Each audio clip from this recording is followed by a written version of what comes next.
say about my job, and I'm a contractor I work for a defense contractor, and I say, don't make my job easy. I mean, don't make it easy for me to do what I have to do. But if this isn't nice, then what is?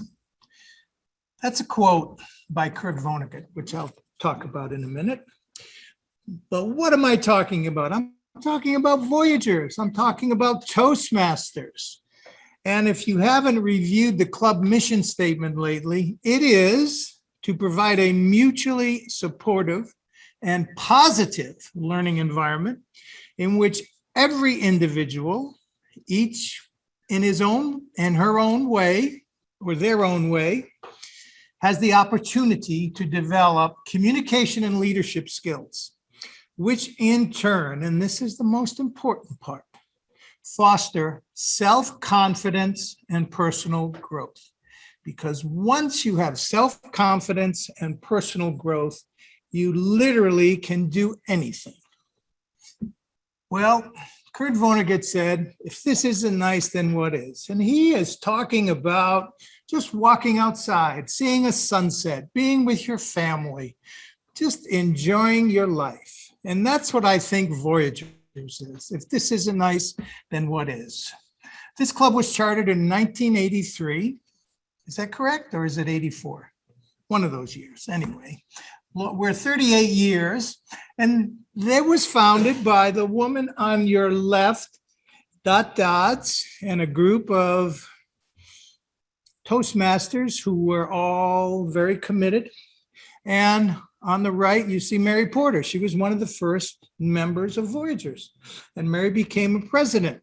And after a while, Dot Dodds and her crew left after the club was chartered, and Voyagers started to go downhill. I was the area director at the time, and there were a couple of clubs that were having problems. One was the California, the highway people, whatever the name of that club. What is it? Caltrans. Caltrans, yes, even I forgot that name. And the other was Voyagers. And I said, I can't take care of both of these clubs, but this club is not going down while I am the area director. Caltrans can take care of themselves because they've always been in trouble. Let's see what we can do with Voyagers.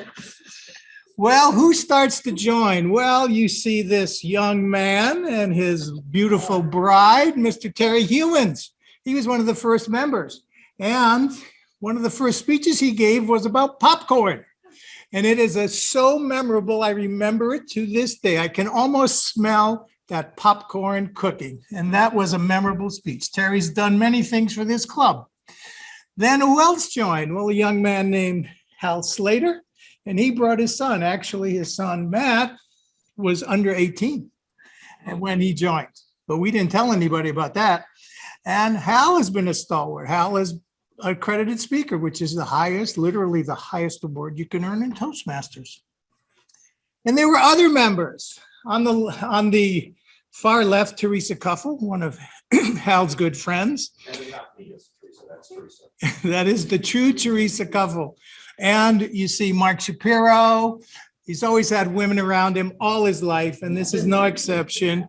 The two women on the left, Jen, Dean, and Claire, her sister, they were great members of the club. And Jan, I used to see at the American Airlines lounge when I'd go, because that's what her job was. They were great. I don't know who that woman on the right is, but I'm sure Mark Shapiro can tell us. And then Brenda, you remember Brenda's last name? She was great. But one speech Brenda gave, she went to Hawaii with her fiance. And the first day, her fiance said, I am not getting married. And she stayed there for the whole week. Can you imagine what that was like? But Brenda had the greatest attitude, and she was always positive. There we have Halloween. So Joanna asked me about Halloween stories. You see Dan Snyder and Donna Gillen on the left. They were, I'm not sure what they were that Halloween, but they were eating oatmeal at their table, and I think they were old women.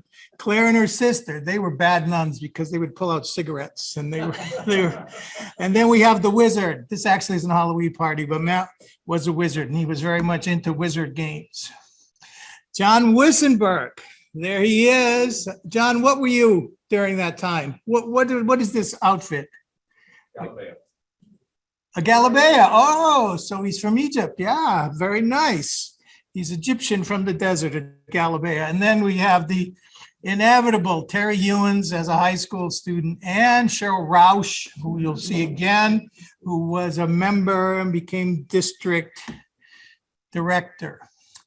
The fellow on your left, Oliver, don't know his last name. He came from Berlin. He literally brought us a piece of the Berlin Wall when he won meeting. And we said, did you get this at the wall? He said, no, I bought it at Macy's. They were selling it there. Zeke was with us for a long time. I remember Zeke because he was in a contest and he had a great speech, but he forgot it. When you remember a speech word for word, there's a problem if you forget a few of those phrases because you don't know where to start again. And he did. It was very embarrassing, but Zeke left us. He's now in Atlanta, and I understand he's doing great things with youth groups and in education. And then we have Cheryl Rausch, but Louis Ayala. Louis was very suave, great, very attractive looking young man. He was sort of, I don't know if I say a concierge, but he was involved in restaurants and he could tell us about wine and he talked about very interesting things. He lived on a boat.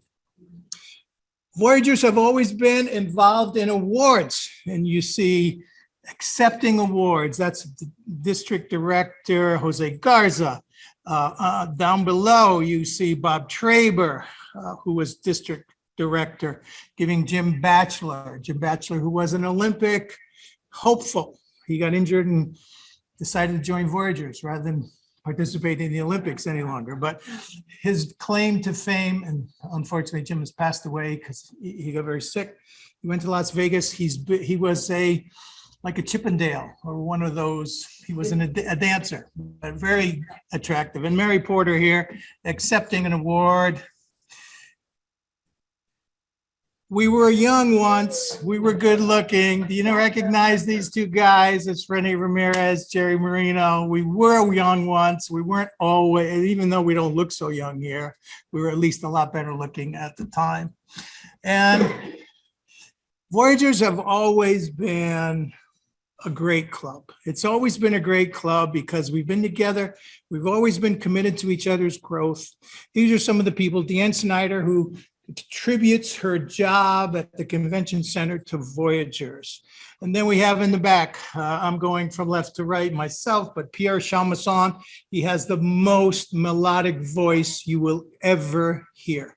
That man, he could charm a snake with that voice.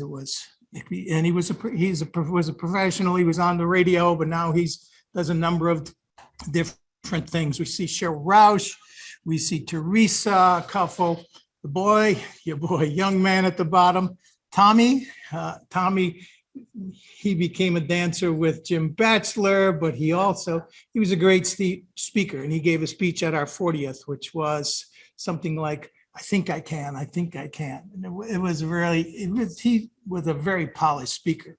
And you see a number of Voyagers enjoying themselves. So in conclusion, Voyagers has always been supportive of its members. If you will participate and contribute, do your speeches, follow your path, accept your feedback, improve, keep working at it, I guarantee you will not just become a better speaker, but you will develop self-confidence, which will contribute to your personal growth. And if that isn't nice, then what is? Fellow Voyagers,